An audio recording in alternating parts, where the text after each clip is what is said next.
Hello and welcome to Thinking with the Stars. I'm your host, Kevin Caldwell. Today we're going to be talking about videos that Jeffrey Mishlove conducted on his new Thinking Aloud channel when there was an aspect of Mercury conjunct Venus. These two planets are the closest planets to the Sun, and as such, they have an effect on us that's profound and deeply personal. And when they're conjunct, those aspects of respectively Mercury having an effect on our mind and Venus having an effect on our values, when those are combined, usually it's a very passionate result. And I think it's interesting if we're talking about Venus, Mercury, and then the Moon, that these are Taurus, Gemini, and Cancer, house the second, third, and fourth signs of the zodiac after Aries, where it's important to differentiate between the four. Between the three. So our values, our thoughts, and then our emotions. And what I kind of discovered and researched without giving any citations on Google was that there's kind of a new movement where we're finding that feelings and emotions are not synonymous. Emotions refer to and getting closer to Leo and what's essential, closer to the Sun.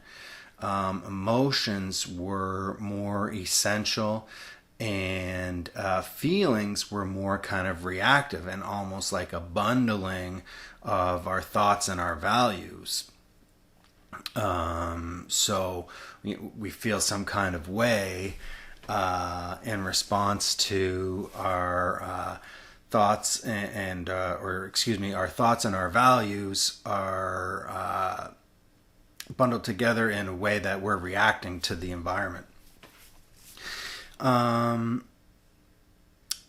So just getting started, I guess I don't think I'm going chronologically here. I'm trying to go thematically. Beverly Rubik was interviewed on December 15th, 2017 when Sagittarius was in the 8th house. And Desda Zuckerman was interviewed on July 24th, 2019 when the conjunction between Mercury and Venus was happening in the Cancer in the 3rd house. Yeah, I think I said so. So the first Beverly Rubik was Mercury and Venus and Sagittarius in the 8th house, and Desda Zuckerman was Mercury and Venus in Cancer in the 3rd house. So they were both had a concept that they were working on that was going to encompass information and energy. For Beverly Rubik, it was called the biofield, and for Desda Zuckerman, it was called the edge. And Desda Zuckerman gives us a practice for which we can come into contact with the edge awareness. And this is what I really love about doing this show this year in 2021, is that I've really been able to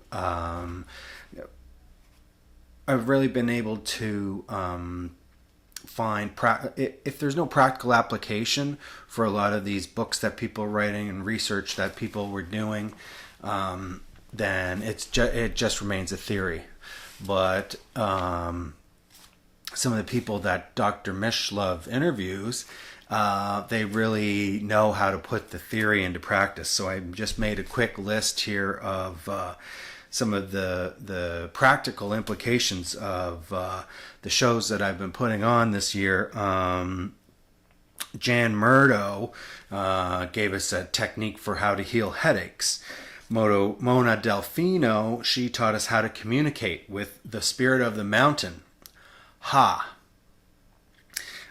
We learned how to scrub poltergeists and remove ghosts with Barry Taff. We learned how to get closer to a real experience of reality using the Platonic dialectic with Pierre Grimes. Charles Tremont gave us a methodology for exorcising dark forces that or earthbound spirits that might be holding us back and causing us difficulties. Carlene Strange gave us an example, or gave us explained to us how to communicate with animals, a practice of how to communicate with animals. That's her field. That's what she does, and it's really when you're taking it from someone who knows, someone who's experienced this, someone who's done this before, and they're telling you just how it's done. It's just a matter of being receptive. And is it something? Do I want to learn how to communicate with animals? I think it's quite interesting. Alex Tanis, I spoke about in my last video.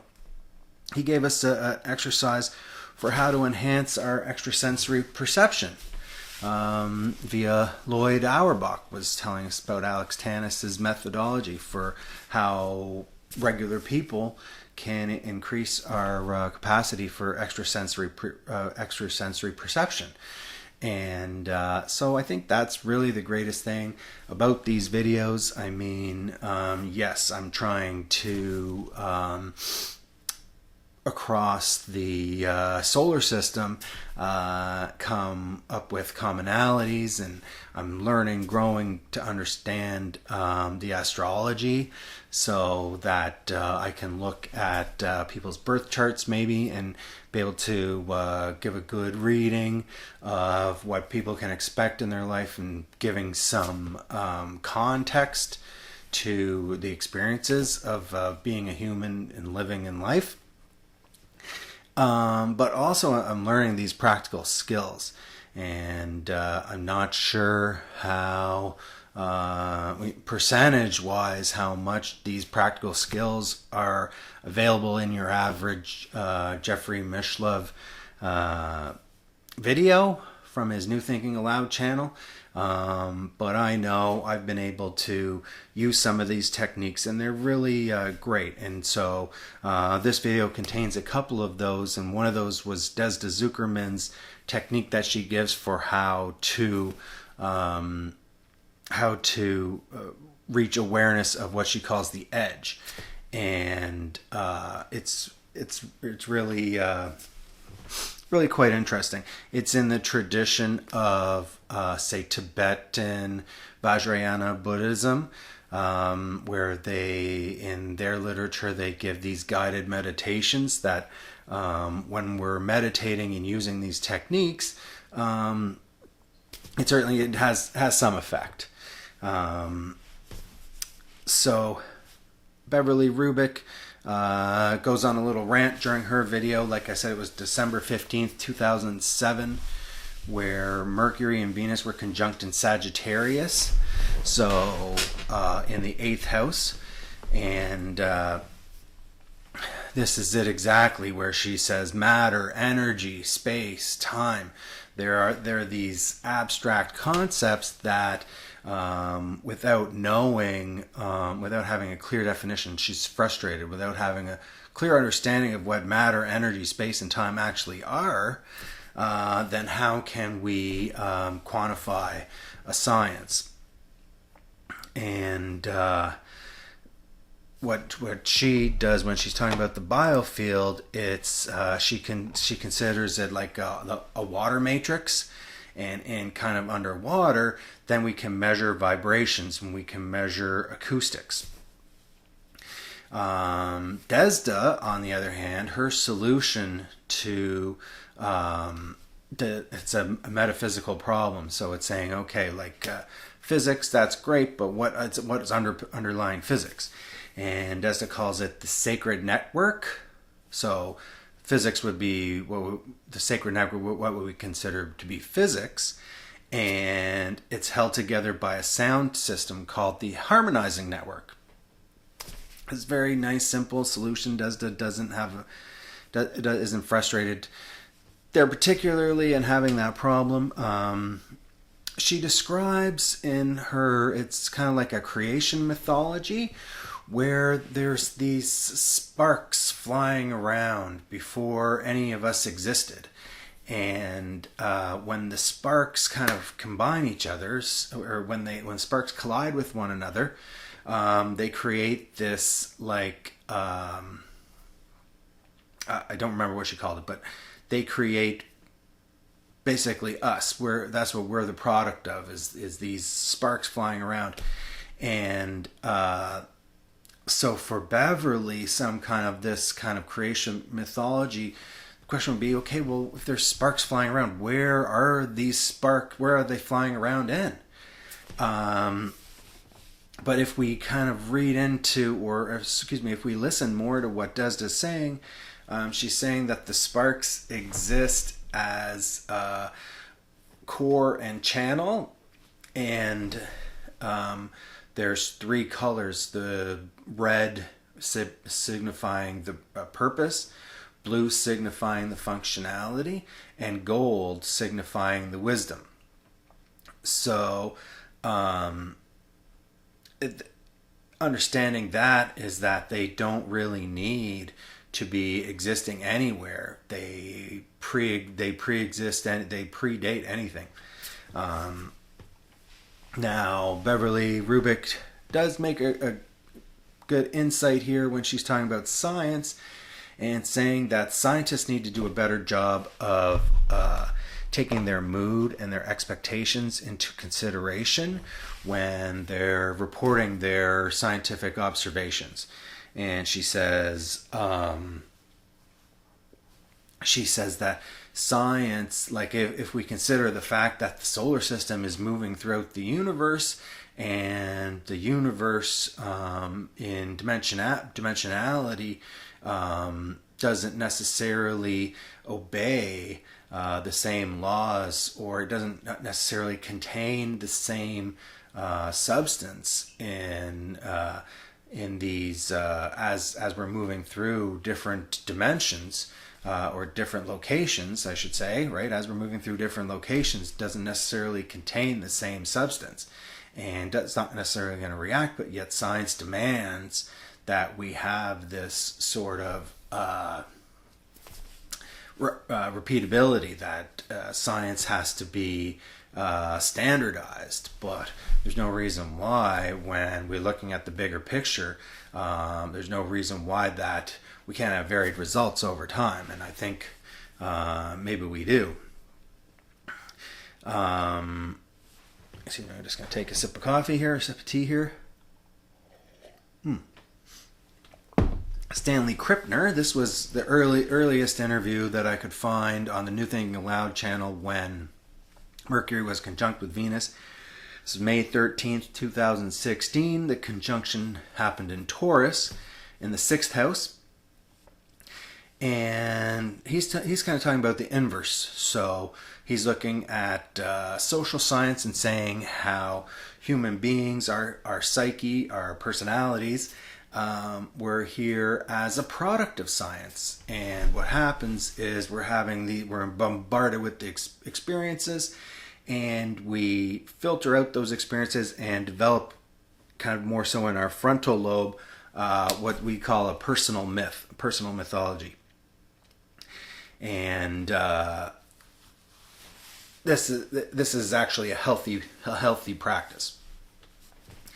Desda Zuckerman, she had just a quick criticism of Desda, where she's talking about the ethics of spiritual healing, and saying we can't heal something without its permission. And I mean, the criticism here would be that shamanic healing, practice of shamanic healing, is where there's a transformation that takes place from one set of circumstances that are not desired to another set of circumstances that are in fact desired. And through use of symbolism and symbolism, experiences, practices, occurrences take place where one set of circumstances is transformed into a different set of circumstances. That's the desirable set of circumstances. And the idea of permission is kind of best dealt with.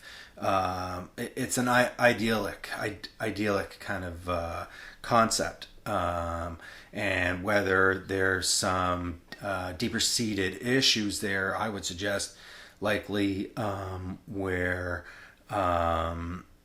as part of the formation of personality. And I mean, does this lovely woman, her entire video couldn't be more positive. What I'm saying, as part of the formation of personality, where things happen to us that we didn't ask for. And Robert Schoon talks about this in his video, where Mercury was conjunct with Venus in the 5th house in Scorpio. It was October 3rd, 2019. And he's saying that we are in the least advantageous position to make choices to affect the outcome of our life, because adversity is the thing that the number one thing that we use to teach us lessons. And what we do, the choices we make, is to keep us away from adversity at all costs, almost. So the consequence is that we never learn anything. And so along those same lines, Stanley Kripner's interview, I believe it with Jeff, that says that there's a spiritual world that's more real than the physical world. And we've spoken about this before, and I think what the understanding is, it's that humility where reality is this massively huge, enormous thing that as a single human being, I couldn't possibly be aware of all reality. And that is kind of one of the main informing principles, if not the main informing principles, as we move through life, the understanding that, okay, this is the tiniest fraction of reality imaginable. As much wisdom, and going back to Desda, wisdom, purpose, and oh goodness. Wisdom, purpose, and functionality, right? So as much as functionality and wisdom and purpose might be built into me as a perceptual entity, I also need to be aware that it's way bigger than anything that I'm going to be able to have at least first-hand experience with. I can read books, I can write, I can go on social media, I can use the internet, I can expose myself to as many things. Expose myself? I wouldn't want to do that, but I can expose myself to as many things as possible, but it's still going to be infinitesimally small to the amount of experiences that other people are having or that are out there to be had, right? So I mean, if I have a regret or something that I didn't do, well, so not only am I not having experiences that other people that I don't know are having, but I'm also not having the experiences that other people I don't know regret not having either. So, I mean, and that's just as far as earthlings go, right? Who knows how big this thing actually is. So, I think that the concept of permission, I think it's romanticized, and I would want to say that the masculine idea of permission is flattery. So that's all I'm going to say about that. Excuse me. All right. So where are we here? Okay. So Darryl Robert Schoon, he's talking about syndrome. I think he's kind of made it up, egoic dissociative syndrome. So I don't think it's in the DSM-5 or whatnot, but that's okay. And I think to me, it's kind of equivalent to these personality disorders or some form of narcissism. But what it is that what it seems to be, digging down, is that in taking Stanley Kripner's ideas into effect, is that we want to have the ability to have a personal myth, and we kind of lose that. There's a blockage somewhere in there in what I would consider our core, where we're not able to create a personal myth. And the personal myth is what we hold in our frontal lobe, right? That we call in the executive functioning. So I'm acting in a way that's weaving together my story in how I know that I'm going to be perceived favorably. But there's some kind of blockage there where in this we're not able, we don't do that.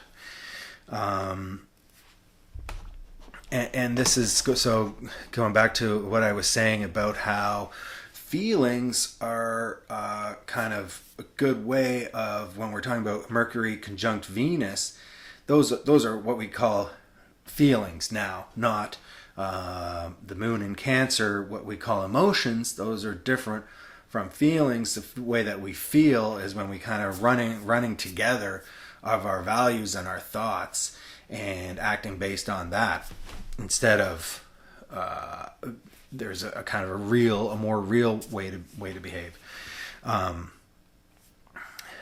So Desda was talking about how that we lived in a culture which advocated for this intersection of channel and core and channel at the core and channel at the pelvis or the solar plexus region. Okay, that's where the intersection is going to take place.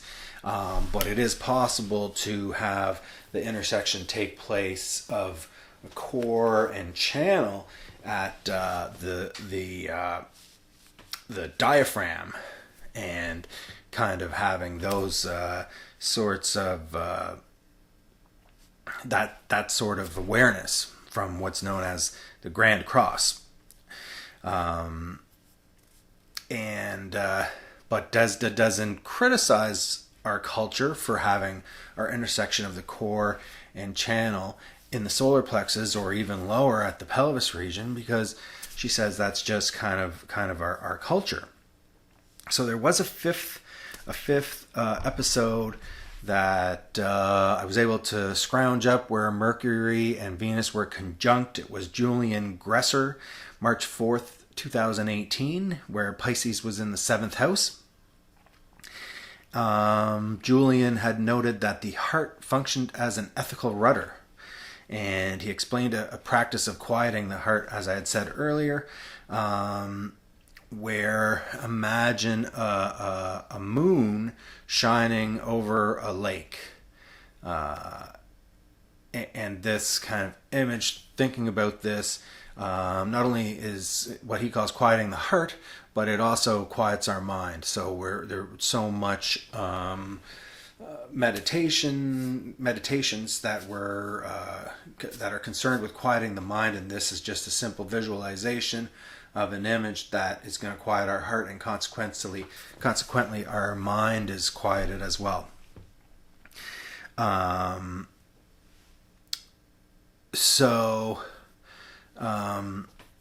I was going to mention a little bit about that, how pornography is notoriously light on story. So this is what Desda's saying, where we're living in a culture where we have our grand cross typically in our solar plexus, if not lower in our pelvic region, right? And so Desda says, oh, it's okay, it's just part of our culture, but Julian Gresser is advocating, and Darryl Robert Schoon says the same thing, choose the path with heart. And Julian Gresser gives many advantages of heart awareness. So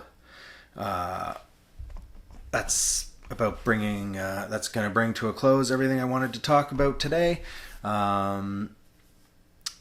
Hope you can drop me a line if there's anything else you want from me, if anything else you wanted to understand, or people are on the Facebook group, so for sure engage in the comments with any questions or any discussion that we want to get started. Thanks so much. Hope you have a good rest of your day, and all the best. Thanks for checking me out, and we'll be back at you soon.